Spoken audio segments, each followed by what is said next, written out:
Alright, so by popular demand, sabi nyo, you guys wanted to start a new campaign. So, let's do a bit of an orientation on our new Dungeons and Dragons campaign. Ta-da! Yeah. Okay, so it's a whole new realm I built from scratch. We'll be starting here, and the realm would have new possibilities. Kasi hindi na lang tayo sa core rulebooks, we'll be using all the rulebooks available on my shelf.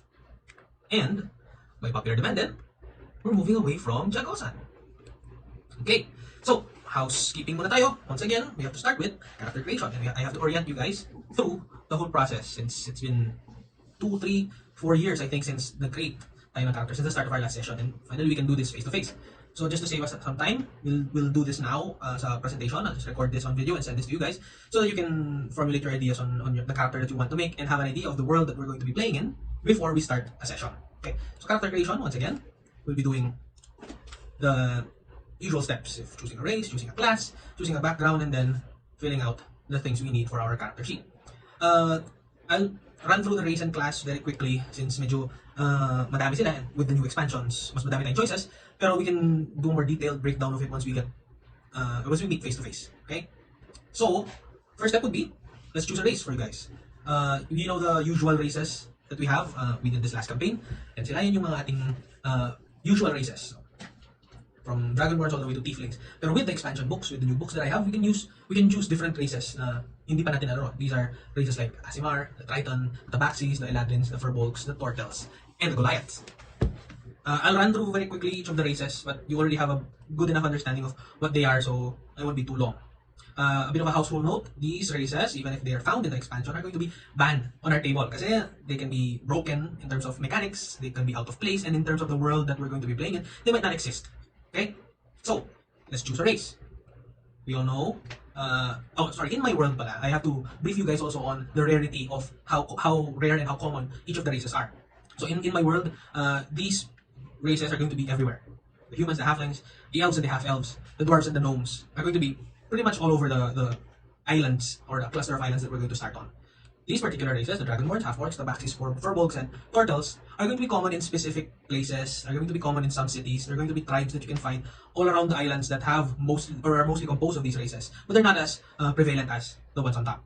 And these races, from Aasimars, Tieflings, Tritons, Goliaths to Eladrins, they're going to be very rare. They exist, and some people know about them, some people know only myths and heard tales about them existing, but they're going to be rare. So if you choose, there you go. So if you would choose to play as one of these races, or any of these races, you have to play according to how rare and how common they are in the world. People might not react to you the same when you walk into a tavern or when you walk into a city as a tiefling or as a ancient Eladrin. Okay? Next, we all know the races that we know, that we've played before. We start with the humans, who are very much your cookie cutter, versatile, and flexible race, the humans. Next, as we played last time, as evidenced by this guy, ito si Bob, these are the halflings, who are very fun-loving and adventurous. We also have the dwarves, who are a little more long-lived than their counterparts, and they have a predilection towards the gods, gold, and the good of the clan. We also have gnomes.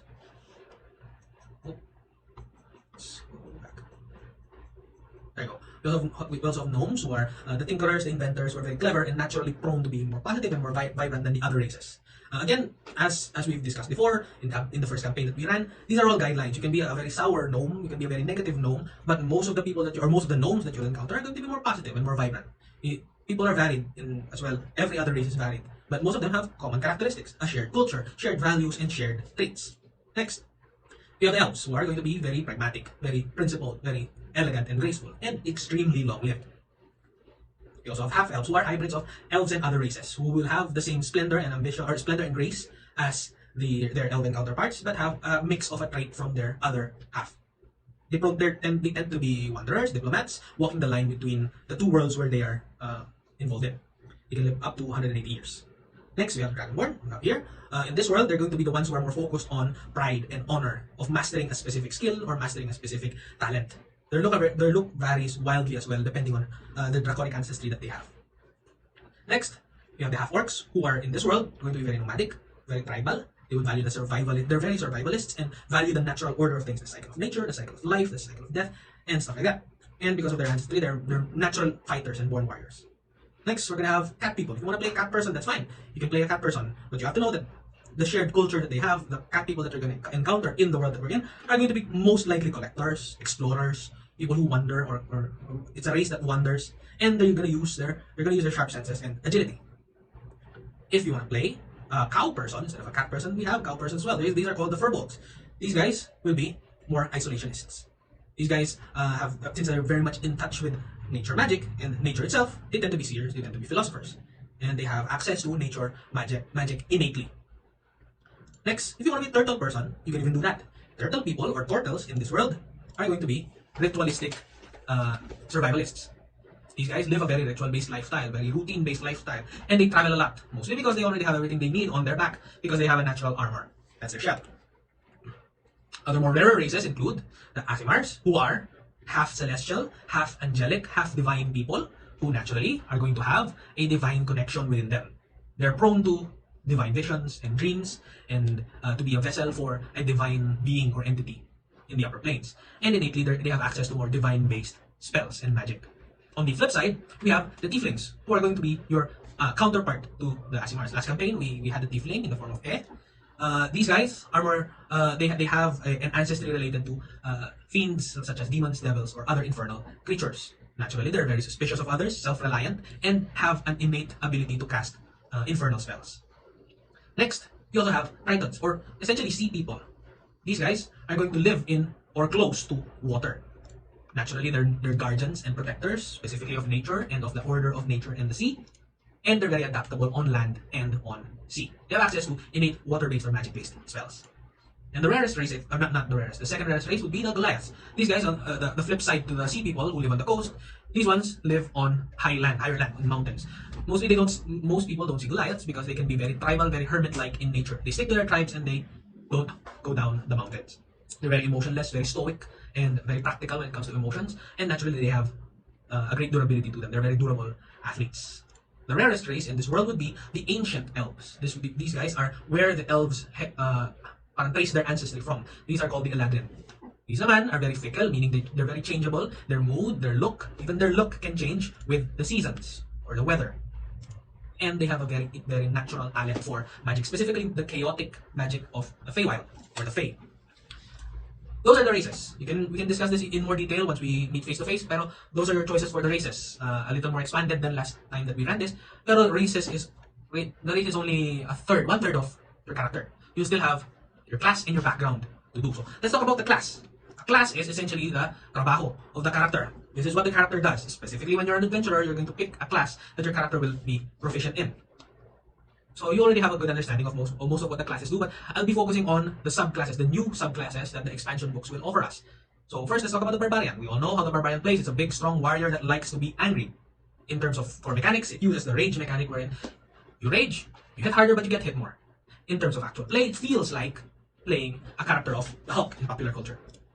Subclasses, when we talk of Barbarian subclasses, you can be a Berserker Barbarian. It's just an angrier Barbarian. Here you go. You can be a Totem Warrior Barbarian, a Barbarian that when angry can summon spirit totems around the battlefield. A Barbarian that when angry can summon buffs and boons from a divine being or empower their attacks with divine power. A Barbarian that can empower his attacks with lightning power or from the elements like the storms. Can even generate an aura of protection around himself or herself.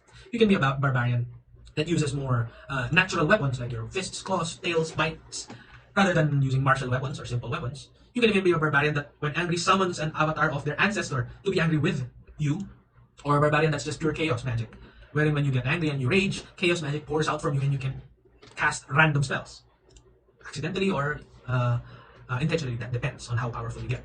Next class we're going to talk about is the Bard. We all know the Bard. We played with the Bard last campaign, or you've played with the Bard last campaign. These are the Jack of all trades class, wherein you can do nearly everything, be proficient in nearly everything, but won't be as much of an expert as the other classes can be. Bard is very versatile by nature, and it has access to the very good or very versatile mechanic of giving inspiration to their allies. In terms of actual play, it's going to play similar to a pop culture reference like the guy from School of Rock, Professor Dewey. Subclasses, when we talk about subclasses, you can be a bard that focuses on doing magic. You can be a bard that's focused on dealing damage, like fighting in terms of martial skills. You can be a bard that's focused on weaponry or swords, where you can use your blade flourishes to augment your attacks. You can be even a bard that doesn't sing, instead talks and uses the persuasive power of speech to inspire. You can be a bard that's more of a creative bard who creates works of art and that uses that for inspiration. You can be a bard of whispers, wherein it's more non-combat oriented, but you can be a very manipulative bard or a terrifying bard. Or you can be a rock star with the College of Glamour, where you can augment yourself with fey magic to make yourself more attractive, more inspiring, and perform for large amounts of people. Next, we have the cleric, the all-around healer, heavy-duty healer, and weapon wielder of D&D, wherein you wield most of the time you're going to have a divine connection because the divine clerics are blessed with divine magic, and you're mostly going to use heavy armor and healing spells. Core mechanic would be every now and then you can channel your divine connection and produce magical effects with limited uses per day through your deity. It plays very similar to Baymax with the heavy armor and healing.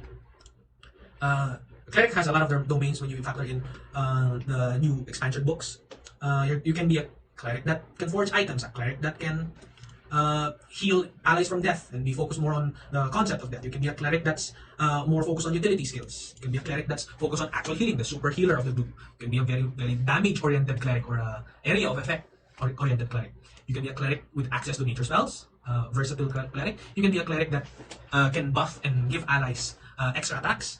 You can be a cleric that's more in tune with the elements and can deal damage from very long range. You can be a cleric that is more of an illusionist and can summon copies of yourself. A cleric that can protect allies in an area by summoning a bubble of twilight. You can even be a cleric that's more focused on combat, where you're a frontliner and you can buff the attacks of your allies. House ruling note: this specific subclass, the Order of Peace cleric, will be forbidden in our table. Why? Because it's bottom line, it's just very much broken. It's very easily exploitable.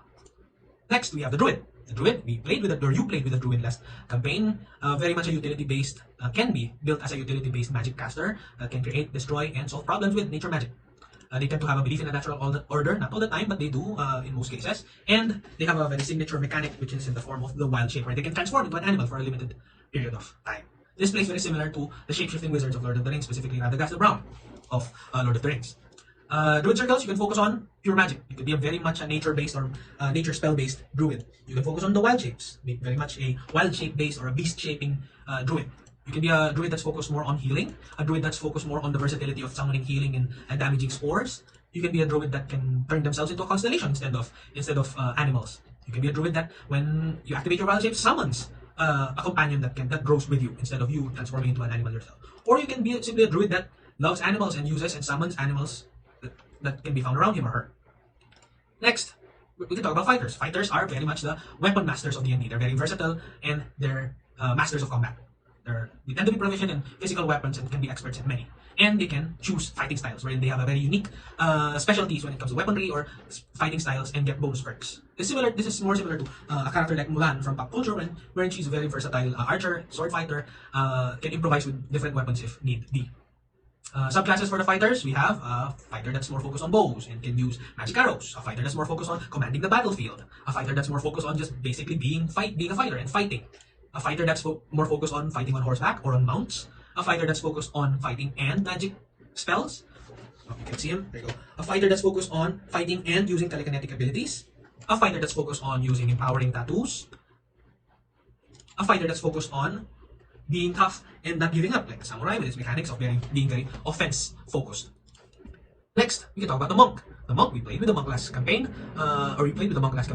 These guys are very agile and hard to hit. When you think of a monk, you think of the usual Shaolin monks who are unarmored and use martial arts to fight. They have a core mechanic which is key. It's the mechanic where you gather your inner power and your inner magic coming from your inner self and make special moves using it. It plays similar to a very popular character in the form of Am, or we know Bob, for example, in our campaign. Subclasses for monks could be, you can be a monk that's focused on healing and harming, the yin and yang of life and death. You can be a ninja, essentially. You can be a monk that breathes fire and uses aspects of the dragon for fighting. You can be a monk that projects an avatar of himself out in the world, in the way of the astral self. You can be a drunken master, essentially a Jackie Chan character, if you know that. You can live out your Avatar, the Legend of Aang dreams and be a monk of the four elements. You can even be a monk that doesn't use fists and instead uses weapons as an extension of their fists. Or you can be the traditional monk that we know, the one that can kill a person from a distance of a palm. Next, we have paladins. Paladins, these guys are more warrior-like than clerics. The easiest class to compare these guys to is the clerics. Pero they're a little more warrior-like because they live by a code, they have an oath, or they have a very strong cause that they follow. They're still very durable, but they also deal a lot of damage with a little bit of healing magic. Not as healing focused as the cleric. They're a little more on the tanky and absorbing damage side rather than healing life. The core mechanic that they have is a Divine Smite, where they can empower their attacks with a burst of divine energy for radiant damage. Popular culture reference, we have Captain America, a warrior with a cause. Next, Paladin subclasses, we're going to have a Paladin of Conquest, which is essentially a Paladin that's crowd control, essentially. Great offense and great crowd control abilities. You can also pledge yourself to being a hero of the likes of Hercules, wherein the only thing that you're really concerned about is making a name for yourself, being a hero. You can pledge yourself to a divine deity, to the holy light, to be focused on rooting out undead and being a good person. You can even be a paladin of redemption focused on the redemptive capacity of people on all races in making peace and diplomacy. You can pledge yourself to the wild itself or to nature itself by being a paladin of the ancients. You can pledge yourself against extraplanar entities, like a paladin of the watchers, wherein your concern is preventing the incursion of people not from this realm. Paladin of vengeance, wherein you just love vengeance. You become a relentless striker when people strike you. Or you can be basically an evil paladin, where you pledge yourself to absolute evil and you break oath. I wouldn't recommend doing this if your party members or the other characters on your team or your party aren't prone to being evil, because you're going to pledge yourself to only being evil. But I can't tell you what to do. As if you want to tell me you want to run an evil party, then by all means, we'll run an evil party. Next, let's talk about the Ranger. This is a class that's more of a hunter. That's the easiest way to describe it. Master of tracking, master of hunting, and master of killing very specific kind of foes. Rangers can fight up close and all the way to long range. Their main mechanic, or their core mechanic, is that they have a favorite enemy. They have a very specific type of enemy that they like fighting, and they gain a lot of advantages when fighting that kind of enemy. Like, for example, a Ranger that has a favorite enemy in the form of dragons. They would have bonuses when they fight a dragon. It's very similar to Legolas with the hunting and the tracking and the killing a specific type of foes like orcs. Excuse me. For subclasses, we have a ranger that's more of a beastmaster, wherein you're a hunter and you get a companion, a beast that grows with you, and you share action spells and attacks with it or him or her. You can be a Fey Wanderer, wherein you're a ranger that's empowered by the Feywild itself. You can summon spirits. You can be a ranger that, instead of a beast, your charge is a drake, wherein you have a dragon companion. You can eventually mount it and even fly. Or you can be a ranger that's more of a stocky ninja, dark brooding type, wherein you're a hunter in the darkness and can become invisible and ambush foes. You can be a ranger that's more focused on being a traveler between the realms, where you teleport in and around places or teleport in and around the battlefield. You can be a traditional hunter, wherein you deal massive amounts of damage and customize yourself to attack different types of enemies or different specific circumstances of battles. You can be a monster slayer, when you're focused on bringing down large beasts and large creatures, being durable enough to go toe-to-toe with them. Or you can be a ranger that, if you're not into the beasts and not into the dragons, you can instead keep a swarm of something, and then they share your actions and your magic and provide you with spells. Next, you can be a rogue. You played with a rogue last campaign. These guys are very sneaky, very deceptive, very acrobatic. They have great utility in and out of combat. They're experts in specific proficiencies given to rogues, and their core mechanic will be a sneak attack. Sneak attacks, as we know, deal a lot of damage when an enemy is surprised or in specific circumstances. It plays similar to a popular culture reference of Black Widow in terms of sneaking, deception, and acrobatics. Subclasses for rogues, we have a rogue that can also cast spells and illusions, focus on enchantment, enchanting people, stealing, and using illusion magic. You can have a rogue that's a real rogue, like an assassin, when you infiltrate and silently kill your enemies. You can be a rogue that's a scout, wherein you're a more wilderness based rogue with access to more long range skills. You can be a rogue that's an investigator, wherein you have a proficiency in reading people and finding traps and hidden doors and reading people when they lie. You can be a rogue that deals with the souls of the departed, wherein you capture the souls of the people you kill and you turn them into damage, or you can become a ghost yourself eventually. You can be a rogue that's very manipulative, mastermind, wherein you can deceive and instantly see through people. You can be a rogue that has a psionic weapon called a soul knife, where you can generate it through psionic energy, psychic energy, and teleport, stun, and do much more. You can be essentially a pirate, a rogue pirate that can weave in and out of the battlefield and sneak attack when you least expect it. Or you can be a thief instead, sneaky, steely, disarmy trap kind of rogue that can use everything that's in front of him. when we talk about the magic classes now, you can be a sorcerer. A sorcerer, these next 4 classes are going to be all magic based. The main difference is going to be where their magic comes from. A sorcerer's magic comes from within. It comes from their lineage, their time of birth, their ancestry, etc. Their magic is going to be a lot more potent, but they know a lot less spells than other magic-based classes. And their core mechanic is that they can edit and mold or alter the spells that they know. So if you know the fireball spell, you can cast 2 fireballs at the same time, or a fireball that goes farther than before, or a fireball that's very subtle or blue or whatever. It plays very similar to being Elsa from Frozen, right? The magic that she has came from within. Didn't study it essentially. Sorcerer subclasses, we have sorcerer, wherein the magic comes from the psionic presence. Let me just move out of the way so you can see. Here you go.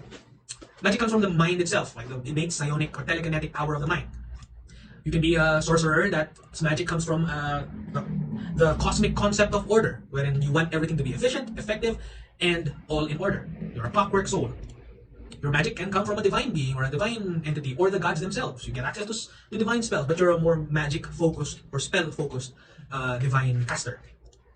You can your magic can come from a draconic ancestor, wherein you're focused more on elemental spells and deal a lot more damage than the other sorcerer subclasses. Your magic can come from the shadow realm, the shadow fell. Your spells are going to be focused on making things dark and are linked to death and shadow. Or your magic can come from the elements themselves, the wild magic of the elements. Wherein your spells have additional effects depending on the elements, or lightning specifically in this case, and sometimes you can fly, sometimes your allies can fly. Or your magic can come from the Feywild itself, pure chaos magic. Right? Every time you cast a spell, you get a random chance to cast another spell, or a random effect, or your hair falls out, stuff like that. Next, we talk about warlocks. Warlocks, their magic comes from a patron, power that they made a deal with, power that they, or an entity that they made a pact with, a demon, a devil, an archfey, etc.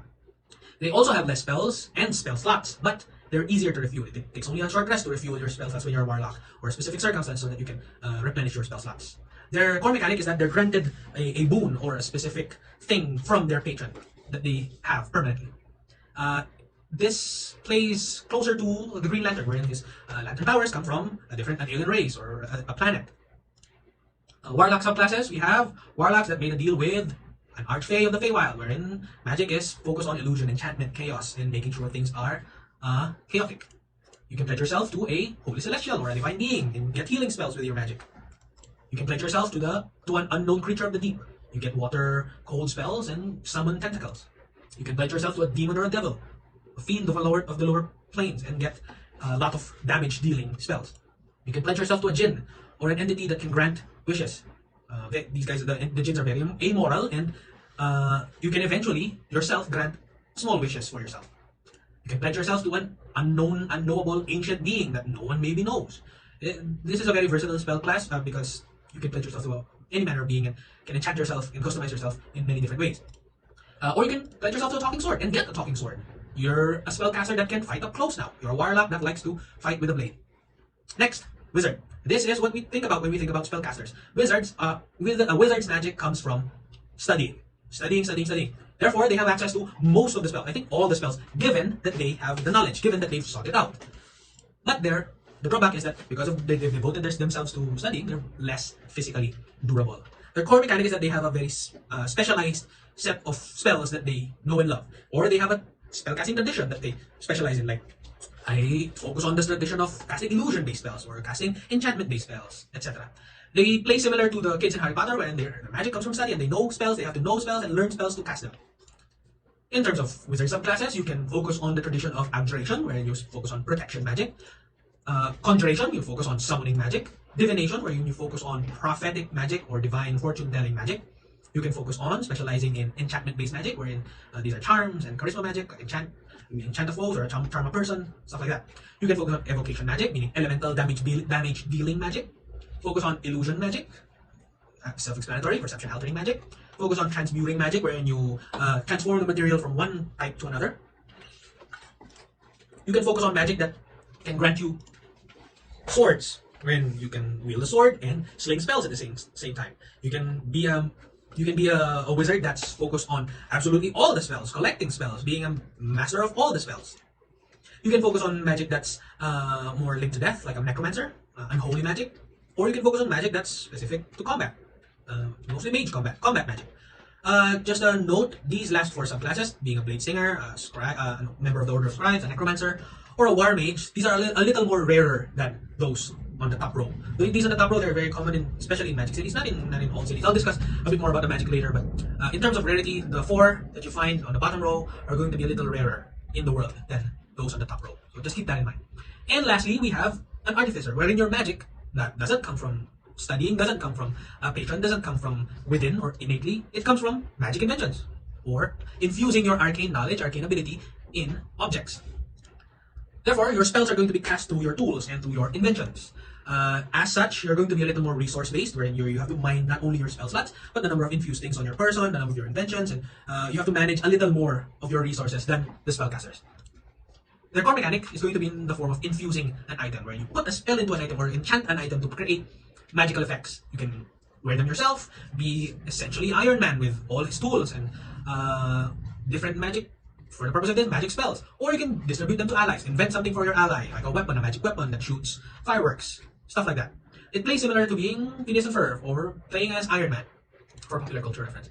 Subclasses, you can be an Artificer, that's an alchemist, wherein you infuse your spells in potions. You can brew magic potions, healing potions, harming potions, or random potions that you don't know what's in them.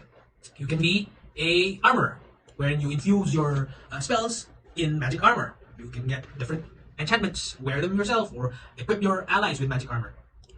You can be an Artificer that's focused on dealing damage, dealing explosive damage specifically. Create magic cannons, you create pistols, create guns. Technically in this world, we're going to talk about guns later on, but for the purposes of, if you want to be an Artificer, your guns are going to be powered by arcane energy, not niter, gunpowder, or chemical energy. Or lastly, you can be an Artificer that's a battlesmith, a repairman, where you create a repair bot that follows you around, a companion that can be animated and help you in combat. This is a little more focused on defense and being a repair person. Next, so those are all the classes that we have. Next, let's talk about the world that we're in. So once we have a race and a class in mind, we start thinking about the background. What your character did before he or she became an adventurer. The story of the character. But to even begin to formulate the story, we have to get a surface level understanding of the place that we're in, the realm that we're in. What is this place? What makes sense story-wise for my character to be in this place? So I'll give you a bit of an overview of where you guys are, and you can pick and choose your background or create a story of your own based on the general guardrails of what the place is. Again, these are guidelines. Talk to me if you have a wild idea that you want to implement, and maybe we can see how we can fit it in this realm. So, we start here. I made this space specifically for this campaign, and we're going to start on a smaller scale than before. We're going to start on a specific island group called the Islands of Cauran. Now, first thing you have to note about the Islands of Cauran is that its weather is different, or maybe a little more similar than our frame of reference, being in the Philippines. In Cauran, there are only 2 seasons. It either rains a lot or it's hot a lot. 2 seasons. So there is no winter in Cauran. Take note of that if you want to make a character that has elements tied to winter or autumn. In this place, there is only the sun months and the rain months. Okay? Next, in the Islands of Cauran, there are different major powers that we have, that anybody living in this realm for a good amount of time would know. So in the Valley of Jewels, which is the heartland, the middle of Cauran, you have the Kingdom of Dawen. In this place, they're going to be mostly dwarves and gnomes. 30% or 60% is going to be dwarves and gnomes, but it's going to have a lot of humans, dragonborn, and other races. 20% of the population here are going to be humans. There's some conclaves, especially in the mountains of dragonborn, but 10% is a good mix of all the races. In the Kingdom of Dawen, if you want to play, or if you want your story to start in the Kingdom of Dawen, or maybe if you want to be a dwarf from the Kingdom of Dawen, these are the major cities. Dawen's Hold, which is the capital of the Kingdom of Dawen, called the Glittering City by most of the people of the realm. We have Pinkerton, which is essentially where all the big universities are. This is where people of magic come to train, specifically artificers, they come to train in Pinkerton. You have Rywater, which is more of the cultural capital of the Valley of Jewels, a city devoted to dwarven culture. Very proud of their culture. I'll give you only a surface level understanding, just enough for you to take inspiration from if you want your character to be related to any of these places. Or maybe you want your character to be from Whitpost. Whitpost is going to be the trading center of the Valley of Jewels. It's the breadbasket of the kingdom where all the farms and the merchants and the banking guilds are. Or you can choose to relate your character or connect your character to the various villages in the Valley of Jewels. There are 3. Another major power that you would know is the one in the western Cauran. In Western Kauran, it's going to be dominated by the Zisar Empire. The Zisar Empire is an eclectic mix of all manner of races. Most of the races are going to be elven-based, half elves and elves make up half, 1 in 2 of all the people in Zisar. But this being an empire coming from outside of the realm, it's going to have a mix of all races. Most races you can see in the empire of Zisar. If you can see the little, what do you call this? The shipping line coming away from the islands of Kauran, it indicates that Zisar has a thriving trading line with the continents elsewhere, continents outside of Kauran. Next, if you want to start your story in Zisar, you're going to need to know the big cities in the empire, or this empire in this side of the realm. Biggest city would be New Zisar, which is called the 7th star. The biggest city of this island group. I'll let you discover through play all the characteristics of the city. All you need to know, if you want to start here, this is essentially the fantasy New York. Big city, everybody's here. Par Zisar is going to be located in Oltoy Island, wherein it's one of the old cities, the first cities that the Zisar Empire established as they sailed over to this island group. Being the first city that the Zisar Empire established, it is the gateway to the old realms, or the old lands. Next, you have Pompeios, which is a booming mining and farming city. Parcrasos, wherein it's a frontier town, meaning it's the town at the edge of what is known as their empire. So it's the very edge of the empire, meaning people who want to make a name for themselves, like explorers, adventurers. Mostly, they want to go to, Parcrasos, because it's near the wilderness, near the edge of their known world. Next, we have Pargaios, which is where the many factions of the old world eventually settled in, a city of guilds, a seat of the warring factions. Or you can start in the many different villages around the Zisar Empire of Kauran. Next, over in the south side of Kauran, we have the Karak Horde. The Karak Horde are going to be composed majorly of half-orcs and full-blooded orcs. These are the nomadic tribal populations.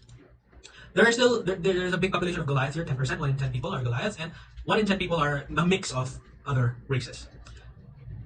Big things about the Karak Horde, or big cities in the Karak Horde, you have the main de facto capital of the Horde, the Karakikorum, wherein there are tents available. Naturally, the people who are members of the Karak Horde, they're very nomadic. They live on mounts, they live a lifestyle that's impermanent, and they travel a lot.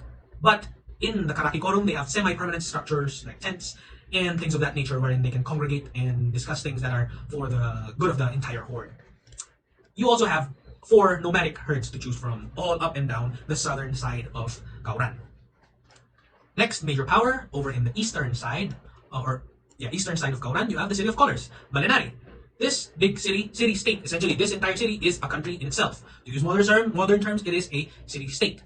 It is known as the City of Colors, wherein most of the population are going to be human. 40% of them are human, 30% of them are going to be halflings, and the other 30% is a mix of all manner of races. You also have the city-state, or the independent city of Maracal. Maracal, also known as the Shores of Harmony, is going to have a similar composition when it comes to races. 40%, this time the majority is going to be halflings, so 40% of the population are halflings, 30% are humans, and 30% a mix of other races. You also have scattered villages and towns over in the eastern side of Kauran, wherein 50% of them are going to be human, and the rest an eclectic mix of all manner of races. If you want to start out as one of the bestial races, like being a furbolg, a cow person, a cat person, a turtle person, a sea person, or races that are similar to beasts, you would most likely find yourself here in the eastern side of Kauran, closer to the forests. Or you can find yourself in the Valley of Jewels, in some of the forests there. Next, the next thing we have to discuss about this realm is how magic is treated.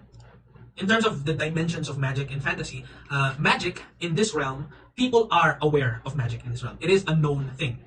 Not everyone has access to, or not everyone is magical in nature. It's quite uncommon, but everyone has access to magic as long as they bear the cost. Think of magic, or magicians, or wizards, or people who cast spells. Think of it as, in our real world, scientists. Like, for example, everyone can be a scientist, but you have to go through the rigor of studying for years and years and being accredited or peer-reviewed by people who are of the institution that can claim you to be a scientist.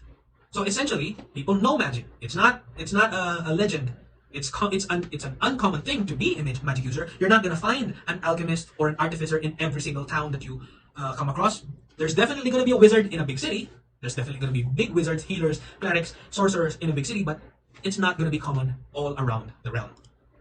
In terms of regulation, some big cities ban certain practices of magic, some cities ban enchantment magic, some cities ban, some factions ban necromantic magic.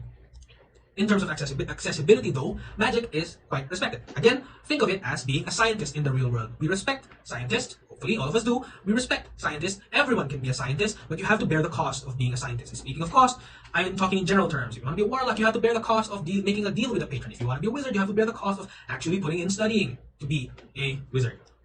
In terms of actual character decisions that you might make, if you're a sorcerer or a warlock, I'm blocking the icons. I'll move over here. If you're a sorcerer or warlock, you can trace your origin anywhere. You can be anywhere essentially, because magic comes from within or magic comes from a patron. However, if you would want to be a wizard, because wizards get their magic through study, you're going to need to know or come from or be related to a couple of the magical institutions around the realm. For wizards, the biggest magic university would be in New Cesar. That's no question. The biggest magic universities are in New Cesar. Other magic universities, there's a couple in Maracal, there's a smaller one in Valinari, and there's a smaller one in Arzisar. If you want to be an artificer, because your magic comes from arcane invention and you have to know how to invent those things, universities and institutions of learning have cropped up in these places, specific for artificers. The biggest one would be in Tinkerton, and a couple of competing smaller ones in and around the Valley of Jewels. Next, let's talk about major factions that we're going to know if we're a resident of this realm. Major factions, first being, everybody knows there's always a carver camp around the region. A carver camp is your monster slaying guild. You go there, you accept contracts, you can slay creatures, you can hunt creatures, hunt monsters, and they're going to pay you for that deed. Another faction that's very dominant in West Kauran is going to be the Cesar Patratos. A faction that's going to be dominant in the eastern side of Kauran is going to be the Court of Virtues. And another faction that's going to be dominant in the Valley of Jewels is going to be the Topaz Dragons. Now, we're not going to go into detail of what these factions are. Maybe we'll find out for that. Maybe we'll find that out for yourselves when we play. The main thing is, you have to know these factions if you want to be an adventurer, because depending on where you started, you most likely, maybe 90% of the time, you're going to have to run in with these factions, or you're going to have an interaction with these factions. You would know these factions, is what I'm trying to say. These are factions that people know. Okay, next. For the characters that are going to be divine based, like paladins, warlocks, clerics, or if you want to pick a race that's connected to a divine being or an infernal being, like an Aasimar or a tiefling, you would have to know the major religions of this realm. Again, this is something that people know. Especially if you're from that part of the world, you would know this. Okay, first, dominant religion over in eastern Kauran is the Balinarian Pantheon, or the Balenismo. Over in the Valley of Jewels, you have the religion of the Duendic gods and goddesses, a pantheon of gods of Dawan. In the western side of Kauran, you have the faith, or the deities of the Zisar Empire. And down south, you're going to have Karakism. Very brief overview of each of them. I won't go into too much detail, but just to give you a bit of inspiration if you want to make a character based on the divine, based on a divine connection. For Balenismo, the world started with be all and end all of the world is the World Weaver, the big one, the God of all the gods, the one true God, the World Weaver. Mga chat. This is their proper name. This God is far too great for pronouns like him and her. Mga chat created, White Line depicts creation, created three divine beings: the Sun Emperor, the Moon Elder, and the All-Wild, with their proper names listed as such. With this act of creation, the World Weaver exploded in the act of creation, and a being of anti-creation sort of came about. I'm still blocking your view of them. There you go. With the act of creation of Mga Chat, an equal and opposite force in the form of Lau was created. Now, seeing this equal and opposite force, if Mga Chat is the force of creation, Lau is a force of anti-creation. Its sole purpose is to seek, consume, destroy, wherein Mga Chat wants to create. With the explosion of the force of anti-creation of Lau, the four divine beings, led by the big one true God of the World Weaver, went and destroyed, sundered Lau, separated their head or his head from his body, as represented by such, and threw his head and body in the astral sea, or the weave of stars, essentially the outer space of this religion. And they were able to create, all of them were able to live in the creation and the act of creation, happily ever after, let's just say. Therefore, Tibuan went and created out of their own flesh and blood, created these divine beings, Sinokwan went and married another being in the form of the entire concept of love embodied in a being. He went and married her and had children in the form of these guys, Changebringer, Wargorger, and the Pleasuremonger. And Malyari, out of her magic, birthed two daughters, Twilight Song and the Cloak of Darkness. And this pantheon has different relationships between them, like Sinokwan and Malyari are always fighting. Lakanapi is sort of rebelling against the All Wild, and his rebellion causes all the natural disasters to happen. Galura is essentially the judge of souls, wherein if Sinokwan, one's soul is deemed unworthy, can be judged by Galura, etc., etc. We can get into it if you want to base your character in this pantheon. Small note, there is sort of a prophecy that eventually, someday, far from now, the head and body of Lawu will find each other and Lawu will reform, and that will be the end of the world. That's sort of just the what do you call this, sort of revelation prophecy of this pantheon. If you want to be a cleric with a specific order or a paladin with a specific oath, these are the domains of this pantheon. Next, we go to the Dawen gods and goddesses, or the Wendic gods and goddesses. This is more familiar to you guys because we've played with this pantheon before. This is the pantheon used in Dungeons and Dragons, recent modern Dungeons and Dragons, wherein most gods have a domain. Like Pelor is a god of light, Hayun is the goddess of knowledge, Avandra is the goddess of luck. They're more similar to, in our Christian upbringing, patron saints. So if you want a patron saint for lost causes, patron saint for animals, patron saint for yada yada yada, these guys have their own domains. The ones on the screen are good and neutral deities. On this slide are the evil and neutral, or evil and chaotic deities. I wouldn't recommend anyone pledging themselves to an evil deity or being a paladin of an evil deity, unless that's the campaign that you guys want to run. If you want to run an evil campaign, you can do that. We can talk about it. For the purposes of divine orders, clerical domains, and paladin oaths, these are the domains of this pantheon. Again, we've used this before, so I'm not going to go too much into detail with it. Next, we move over to the religion of Western Kauran, the faith, or the Zisarian faith. Here, they believe in monotheism. There is only one God. His name is Sa, and Sa is the one above. Now, Sa can have multiple faces, multiple personalities. Sa can be a father of light specifically. Sa can be a maker of worlds. Sa can take the form of a seer of truth or a seeker of knowledge. Sa can take the form of a war deity or a defender of all. Now, even if there is an element of monotheism in the faith or in the Zisarian faith, Zisarians believe, or people who ascribe to the faith believe, that Sa went and deployed, isn't the right term, went and sent over a prophet by the name of Zisar. You can see why the empire is called Zisar, the Zisar Empire. Zisar, being human, embodied by a deity, is the will of Sa. Now, Zisar, also like Sa, has different sort of personalities or faces. Zisar is an ocean master. Zisar is a breaker of the wilds. Zisar tamed death. Zisar ruled and served. And Zisar bore and wrote laws. So these are the faces of Sa and the faces of his prophet Zisar. In terms of, on the other hand, Sa's shadow is Za. He is the voice of doom. He is in mostly every way the counterpart to Sa. Okay? In terms of clerical domains, paladin oaths, and other things of that note, these are their these are your domains.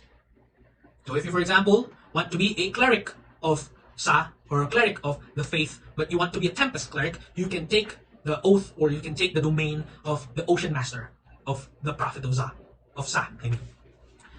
Okay, so that's essentially the faith. In terms of Karakism naman, if you want to be from that nomadic tribe, they believe in the Fae and the Fel. The Fae, or Fae and the Fel. Let's leave it at that first. The way they communicate, or the way they worship the Fae and the Fel, is done through shamans, Karak shamans. So their priests are essentially their shamans are their only conduit towards their divine connections. So they worship the Fae and Fel in equal parts. Think of yin and yang in our world. But they have to go through shamans to do so. They themselves do not have the notion of praying to a god or worshipping on their own, or religion in the traditional sense. Religion is done through their shamans. Now, what the Fae and the Fel are is that the Fae is a place of dreams, place of life, place of chaos and wild life. While the Fel is a place of shadow. It's where souls go. It's the place of death and order. In the Fae, there are magical fairies, there are magical beings. In the Fel, there are dark shades and dark spirits. In terms of paladin oaths, clerical domains, and other things of that nature, you can link your domains to the Fae or the Fel if you believe in Karakizim, and these are their domains. Alright, now that we've discussed the stuff needed for more divine classes, we can discuss what's needed for more martial classes. These are your fighters, monks, barbarians, rogues, rangers. Because if you want to play as a more martial class, you would have to know, you would have to know some of the recent conflicts of the realm. Because maybe you were a fighter, maybe you were a soldier in a recent war, maybe you were a spy for hire, or you were a rogue in a recent war. First, there was a protectorate war between the Desar Empire and the Karak Horde. Actually, it's still ongoing. By the time that we start our story, it's going to still be ongoing, an ongoing thing. So, the Wandering Plains in this part of the realm is going to be a war zone. The war ebbs and flows, it starts and stops, and sometimes there's a long ceasefire, but there has not been peace between the Desar Empire and the Karak Horde. There's also been a war of territorial expansion between the Desar Empire once again and the tribes of Volturi Island. This territorial expansion has been going on for years, and the Desar Empire has not been gaining a lot of ground in terms of their expansion. On the other side of the islands, we have a faction war brewing with a few strikes thrown already between the Court of Virtues in eastern Kauran and the Topaz Dragons in the Valley of Jewels. So there's a big faction war going on between the two factions. There's also been a more cultural Cold War, meaning war not fought with swords, war that's fought with influence between the two city-states of Bayanari and Barakal. So there's a big war of influence between the old city and the City of Colors. And there's also a recent rebellion. This rebellion has been put down between Dawen's Hold, or the Kingdom of Dawen, and Ryewater, the seat of culture of the dwarves. So the rebellion has been put down, but the wounds still are very much open. So if you want to be a martial class, maybe, again, this is only a suggestion, maybe you fought in some of these wars, maybe you were a mercenary for one of these wars, maybe not. Next, once we've determined our story, once we've formulated our story and chosen our race and class, it's time na to choose our background. D&D has made this very simple. If you see a background that applies to your character, pick it, let's look at the book, what benefits give you, and that's what you're going to run with. If your background or your story doesn't fit with any of these templates, just let me know and we'll figure out a way to make it work. Next, this is pretty important. Your backstory should contain the following details. You're very much free to choose, just like last campaign, you're free to choose whatever backstory you want, whatever story your character did before he or she became an adventurer. That's up to you. You work with me if you want to include something wild or something that's not of the realm or something that's that doesn't coincide with the things that I discussed, but essentially you have free reign. However, you should note that you will start this campaign at level 3, which means, in terms of the chart here, you guys are on your way to become known in the locality as adventurers. So if you start in the Valley of Jewels, a village or two might have already known your work because you've slayed a monster for them. You did a few quests for this village. Maybe, in a bigger city, you studied magic for a few years and you've learned a couple more spells. Maybe, you've already slayed a monster or two for the various carver camps around the islands. Or maybe you were a big, major, super strong, powerful entity and a god stripped you of your power and powered you down to level 3. Essentially, you guys should already be adventurers at the start of the story, or people, or a character that's already done a few quests or earned enough experience to be level 3. Now, consult your class to see if that would mean you've already begun to choose or have chosen your subclass. Because most classes, I think all classes, should already have a subclass feature involved when they turn level 3. For example, if you're a druid by level 3, you'd already have chosen your circle in which to specialize in. Say you are a druid of spores. Like for example, I think we can use an example later on, but for now, just know that you should be level 3. Next, your story, your backstory should end with you being free to look for adventuring work. It would be very difficult if you end your backstory with "and he lived happily ever after," because then we wouldn't be able to play with that. We wouldn't have a story to tell with that sort of ending. Your story should end with you being free to adventure, being free to take up contracts and live a life of adventure. Maybe you don't necessarily have to live a life of adventure. Maybe you were sent by your tribe to explore the lands. Maybe you were sent by your tribe to figure yourself out. Or maybe you were a 12th son of a king who would not inherit anything. It doesn't mean that you have to kill your parents and your family and have a character with no attachment. That's not necessarily true. You could start with a backstory like having a loving family, but you have to go out and adventure on your own because of some reason. That's a requirement of this game. Also, these are some things that you know. When you end your backstory, you end up looking for work, and for some reason, I'll leave it up to you. You find out that number one, there's a lead. You have a lead. This guy can give you more work. A person by the name of Luther the Reverend, a member of the Court of Virtues, is currently looking for adventurers. So, you would have to check it out. You would have to seek him out. You end your backstory with you knowing of Luther the Reverend and his call for adventurers. Or if you were a mercenary, you know that Luther the Reverend is offering a lot of money for people who want to take on his quests. You also know that Luther is known to be visiting the quaint craftsman's village of Makasul, located in the wetlands of Madua. For reference, it's this little village all the way in eastern Kauran. That doesn't mean that you have to start in eastern Kauran. You can start in the Valley of Jewels, you can start in Otore Island, you can start in western Kauran. But your backstory should end with you seeking out this new lead of potential work in Makasul over in eastern Kauran. Okay, so say for example, let's try to make a character. Just as a real life example, because you guys might ask me, what if I wanted to do X, Y, or Z? Let's make a wild character. Let's make a character that's that bucks the trend and does not follow the things that we discussed. Let's see how it can fit.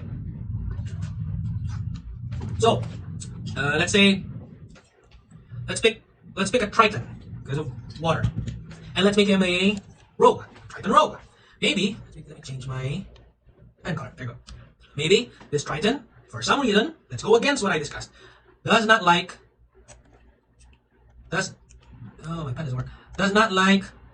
water. No water for this Triton. Let's think of a way to make that work. You work with your DM, which is me. You work with your dungeon master to see how that can work. Maybe it's not just him that doesn't like water. Maybe it's a whole tribe, or maybe even a kingdom of people that does not like water. Not people. A kingdom of Tritons who hate water. Maybe even they hate water so much that they look for a place that's so dry and so far from water, like the top of a mountain. Yeah, look at how I'm going inside. Maybe this tribe of people, or not tribe, let's make them a kingdom of people, I said. Maybe this kingdom of Tritons live and actively seek out places where it's as far from water as possible. They hate the water. In fact, maybe they even wear scarves around their necks to hide their gills and to protect their gills from dust and sand and debris that can get in their gills. Their gills are usually located in their necks. So their fashion and their armor have to accommodate a scarf, and you wear that scarf around. Your character wears that scarf around. Maybe let's think of something even more wild. Maybe you're the greatest warrior in the realm. When you come to me with the backstory of you being the greatest warrior in the realm, I wouldn't necessarily say no, but I'd tell you that I'd ask you, why would you be adventuring if you were already the greatest character in the realm? Then you'd probably be the hero of the story and not join us. What if your father was the greatest warrior in the realm? Maybe not even a warrior. Maybe your father was the greatest explorer of the kingdom. Okay, so let's add that in. So Dad would be best. Oh, handwriting. Best explorer. And maybe you're expected to be the same. Maybe that's why you became a rogue. Maybe you're a rogue subclass scout rogue, wherein you explore the wilderness in search of, say, a place that's even more dry than atop of the mountain. Maybe your big thing is that you want to prove that you're a better explorer than your dad, or you want to live up to the expectations of your dad. Maybe your dad was the one who found the place in the first place. Maybe your dad was the one who found the highest peak, highest mountain of the realm, and had your tribe or kingdom of Tritons settle in the highest peak of the realm. And your choice is to go out, adventure, explore the lands, and see an even drier, less watery place than a high mountain. Then your rogue subclass would be Scout. And it would explain why you would be level 3, because you're your dad's son and you maybe already practiced being a scout, being an explorer in the area that you live in. If you work with me and try and fit this backstory, maybe we could put you in the highest peak in the main island, which would probably be a Dewtop Mountain around here. Let me change the color of my pen again. So around this mountain range would be a Dewtop mountain peak that's one of the highest in the realm. Now I'll ask you, when you work with me, we'll work together and see, is the kingdom a known kingdom? If then, what is its relationships with the neighboring kingdoms? Is the kingdom a known kingdom or a hidden kingdom? If it's a known kingdom, is it Does it have a beneficial or a mutual relationship with the Karak horde, which would be its closest neighbors? Or if it's a hidden kingdom, why is it hidden? Why did it stay and why has it stayed hidden? Maybe that's the reason why you want to explore, because you don't want to end your story and he lived happily ever after in the kingdom of Tritons, water-hating Tritons. Maybe you want to explore the secret, not only explore a better place for your tribe, explore the secret of why your tribe is, or your kingdom is so hidden. So let's say that you went down, explored. Maybe as we play, let's give the guy a name. Let's name him. And there you go. Hyde, short for dehydration. See? Maybe during the course of our play, maybe at our table, you'll meet other Tritons who love water. Maybe you'll figure out why your people hate water. I don't know, maybe the secret is that your people hate water because the founders of your kingdom, when they were away from water for a while, were able to settle down and build kingdom. Maybe the reason why your kingdom exists is that you hate water. Because when you get wet, or when you accidentally fall into a pool of water, or maybe in your adventures you accidentally shower or something, maybe you would then realize that your people, the Tritons, are naturally drawn to water. They naturally want to explore the coasts, explore the secrets of the deep dark underwater realms, and they want to be close and explore and protect things of that nature. And when you get them out of water, that's the only time that the concept of settling down, building a kingdom, even enters their mind. Maybe that's the secret. Maybe we figure that out during the course of play. Maybe we go back, or you might go back to your mountain kingdom with that knowledge that once you actually get exposed to water, you might not have a kingdom anymore. Is that a good thing? Do you want them to be their natural selves in water on the coast and build a water-based society, or do you want the kingdom to continue without water? The big point of this exercise is that work with your dungeon master to see how we can fit even a very wild idea into the world. It doesn't matter if your tiefling wants to have a divine connection. It doesn't matter if your rogue is charming and not brooding. It doesn't matter if your wizard is dumb. We work it out to see how that could fit. What I discussed, literally everything that I discussed, can be worked around and serve more as guidelines for you guys to build the character that you want to play, to build the character that you would like to enjoy living, breathing, playing in. However, I would caution that since this is not a single player game, you still have other people at the table. You would think that your character isn't just the main character. I don't have to discuss this because we've already done a campaign before, but just keep in mind that you're a part of a group, which means not everyone in the table is going to be so invested in your backstory that they will seek out your backstory first rather than the urgent matter at hand that's happening in front of you guys. So just make a team player. I don't want to give you hard rules, but just remember that you are still playing in a group-based game, and we will get to your backstories one at a time as long as you trust the process of this collaborative storytelling. Okay? I don't have to tell you guys this because you guys already know this. We've already done a campaign, most of a campaign before. Next. In terms of character creation, only a few stuff left to do. We've already done this. You should have already done this, or at least thinking about doing this. These steps we do at the table. We roll for stats at the table, we calculate and do the math at the table, and we pick and choose equipment, armor, and weapons at the table. The only thing left to do in this prep session would be to talk about your character sheet and alignment. Let's talk about alignment first. Your character, for a few of the mechanics of the game, should have an alignment. These are the boundaries of the alignment. Down in the x-axis, it's going to be alignment based on ethics, meaning whether you're lawful, follow systems, follow laws, or you're chaotic, rebel against systems, don't follow laws. The other side of the coin, on the y-axis, we have morality. Do you or are you morally good? Do morally good acts, or down in the down low, are you evil or are prone to morally evil acts? And you would have to choose your alignment according to them. So you could be a lawful good character, meaning you follow laws, follow systems, and do good choices. Or you could be a chaotic good character. Your morality is still good, but you're a rebel. You don't necessarily believe in the ethics of following laws everywhere. Or on the opposite end, you could be lawful evil or chaotic evil. Your choice. Okay? Once again, I have to remind you guys that since we're playing as a group, we wouldn't want a chaotic evil character and a lawful good character in the same party. Maybe we can talk with each other and decide, maybe you want to play an evil party. Everyone should have an evil character with an alignment that falls under the evil side or more chaotic side. Okay? Next, let's talk about preparing your character sheet. As we all know, this is a 3-page character sheet, the standard D&D character sheet. We talk first about the first page. Here, we can already fill out stuff. We can fill out our character name. We can fill out the character level and class. Since you would start at level 3, you would put in, for example, Fighter 3. or Druid 3, just for ease of use. And put in the name, the background, the alignment of the character. Next, I would resend the PDF file of the book that we're using so that you can consult the book and fill out this section of the character sheet. Look at your race, your class, your background, and put in all the features that it gives you. If you're a tiefling, you get thaumaturgy instantly. If you're a rogue, you have certain expertise in certain things. If you're a street urchin, you would have a certain feature that you can use. You put that in this section. Next, you fill out these sections of the character sheet. This is a more personal exercise. I would leave it up to you. Fill out what are your bonds, what are your flaws, what are your personality traits. Maybe your character has a lisp. Maybe your character limps with one leg. Maybe your character makes poor life choices, just like Bob in our last campaign. Next, this green section of the character sheet will fill out during table play. But for the purposes of this orientation, just put in your proficiency bonus at level 3, which is always +2. Next, the last 2 pages of the character sheet, you can go and fill out the second page at your leisure, because it's mostly descriptive, and some of them you won't be able to fill out yet, like your treasure, inventory, allies that you know, organizations that you know.